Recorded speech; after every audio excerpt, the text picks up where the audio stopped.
20 years is huge.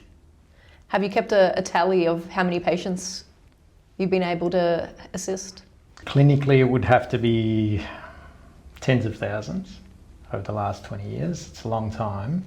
And, with the work with the MPL clubs, with athletes the last 13 years, let's go 50,000. It's an honour, it's a privilege to be able to be part of people's lives and impact their journey health-wise in a positive manner. 20 years ago, chiropractic was very different. It has evolved over time. What's different now?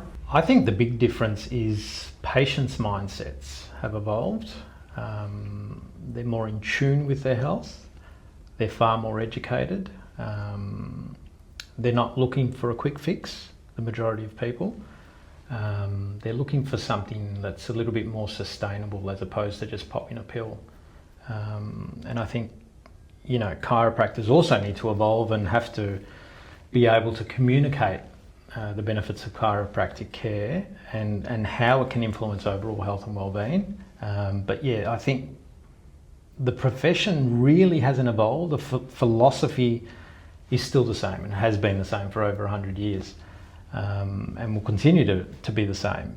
It's more people's understanding, and I think chiropractors have become a little bit more better communicators and making the patient realise that it's just more than back pain. Chiropractic is certainly more than back pain.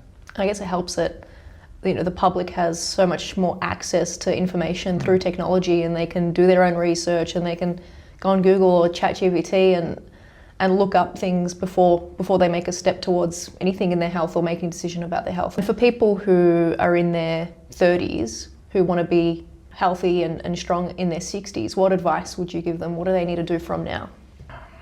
Use it or lose it. That's my philosophy. Get moving. Just move. Movement is medicine. That's my philosophy. And if you want to be fit and healthy in your 60s, start laying the foundations now. Start moving, get adjusted, and you'll reap the benefits later on. The small dysfunctions that build up over time are starting from your 30s, even earlier. Even earlier. And if people are waiting for pain as an indicator, then they're probably too late, or the damage has already been done or has begun, right? Yeah. Addressing those things in your 30s means that you don't let that lead to poor health, poor movement, and even risk of injury in your 60s as well. Yeah, most definitely. I mean, if you're not addressing it now, it's going to lead to chronicity later on. And look, human nature we generally wait for a symptom to do something about it. So being preventative, getting a screen, seeing what the health of your spine and pelvis is doing is just going to keep you in good stead later on. And if patients were to come and see you, what do they expect from your care? It's all about addressing the patient's needs to begin with and what they're in for, what they're coming in for, whether it's pain, discomfort, whatever it may be. But then I guess educating them further about the power of chiropractic and how we can influence overall health and wellbeing. 20 years is a long time to be in the same profession. What makes you still excited to go to work? That's a great question. Just being able to assist people. I've always been a people person. I've always loved to help people, and when you can impact them through chiropractic in a positive light and make positive changes through their own personal life and then as well as their family life, that's what keeps you going. Any chiropractor who chose this as a career path, their passion is to help people. Definitely. Why chiropractic though? There's so many other professions you could have chosen to help people in different ways. I guess from a personal perspective, and my foray into the profession was on a personal note. As a budding young soccer player, I had chronic hamstring issues. Chronic. Could never get right. They would always plague me. And then one day, someone told me to go see this chiropractor from Canada who was based in Doncaster, I think it was, Dr. Howson, who helped them with their injury prevention. And I had seen countless physiotherapists, massage therapists, but it just wasn't getting the results that I needed. And I saw Dr. Houghton, and he was able to, align my pelvis and spoke about the biomechanics. And he was the only one that really gave me some longevity in being able to stay on the pitch. And I thought, this is pretty cool. No drugs, no surgery. And then obviously he spoke to me about the positive impacts of being adjusted with regards to overall health and well-being. I thought, this is an avenue I'd like to, go down and see what comes of it. You saw some other professionals and they weren't able to get the same results. What was different about his approach? Yeah, it just made sense. Everything just made sense. It's a bit like a car that's, involved in a car accident. If it's not put on the rack and straightened, you're always going to have issues. And as you know, your spine and pelvis is pivotal, particularly with athletes who are put through, a fair amount of physical stress. That alignment is makes all the difference. Misconceptions about chiropractic. This is always a hot topic. What's your pet peeve? Pet peeve is hearing people when they say, I don't believe in chiropractic. We're not part of a cult. We don't practice religion. We study medical books, textbooks. So we've got a whole heap, I'm sure you do too. So does it work? Chiropractic certainly works. Chiropractic does work for everyone. People's expectations are different. So that's one of my pet peeves, is that, I don't believe in chiropractic.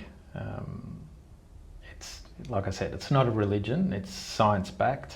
There's a lot of philosophy behind what we do, but there is a whole heap of science behind what we do as well. Speaking of expectations, I know you said before that over time people are more educated and they're less likely to feel like it's just a quick fix. But there are still those people that exist who think that as soon as they're out of pain, the issue itself is gone. And we know that that's not always the case. No, and those people generally come back anyway. Whether it's 6 months down the line, 12 months down the line, the issue's back, same issue's back, or even worse. Yeah, correct. And it's more about, teaching patients about adaptation and how our nervous system adapts, how our body adapts. And if we have those poor habits, if we're in poor posture all day, every day, our body adapts to that. Correct. Muscle memory, structural memory. Exactly. And in saying that, if we move a lot, our body can also adapt to that as well. Correct. And so an adjustment, what is an adjustment? It's an input into the nervous system. When we do that repeatedly over time, the body learns that, the body can adapt, and that's when the nervous system is at its strongest point. Correct. Neuroplasticity. Oh yeah. We're back at uni. We are indeed. Health practitioners, we spend all of our days caring for other people. How do you go about protecting your own energy? I think you need to maintain a level of autonomy as well. To preserve your energy. So as you said, we look after patients day in, day out for long periods of time. After 20 years, that's a long time too. So I think you need outlets. How do I preserve my energy? I've got a beautiful wife, 3 kids, beautiful kids as well. Spending time with them is certainly an outlet. Exercise, really, really important. I aim to walk anywhere between 6 to 10 Ks a day. It's an opportunity for me to maintain my health, clear my head, and it also energizes us. So, and being able to work with MPL clubs over the last 13 years, that's also an outlet mentally. Even though I'm still working, it's an opportunity for me to marry my 2 passions of football, the real football, and chiropractic. So as long as you've got some outlets, I think that keeps you in good stead to, work for 20 years and hopefully for another 20. How underrated is a morning routine? If anyone messes with my morning routine, if something gets in the way, I'm angry for the rest of the day. I'm so mad. It sets you up. Absolutely, sets you up for the day. Like you said, just getting that exercise and that time to yourself for your own health, your own body, your own mindset. It's so underrated. Make your bed. Super underrated. I don't do that, but I go for a walk. So hopefully your routine and your outlets keep you going for the next 20 years. What does the next 20 years look like? Oh God, I haven't really thought about that. 20 years' time, I think I'll still be working. I think I'll still be adjusting. Of course you will be. Hopefully it won't be out of necessity, but I see myself being a chiropractor in 20 years' time. Maybe not working 6 days or working for MPL clubs, but maybe doing 2 or 3 shifts a week. I just love the opportunity to deal with people, to help them, to influence them. You know, every 15, 20 minutes there's a different story. That keeps us going, or keeps me going certainly throughout the day. And hopefully it keeps us in good stead for the next 20 years or so. And what will you do with your other days when you're not at work? I've given that a lot of thought.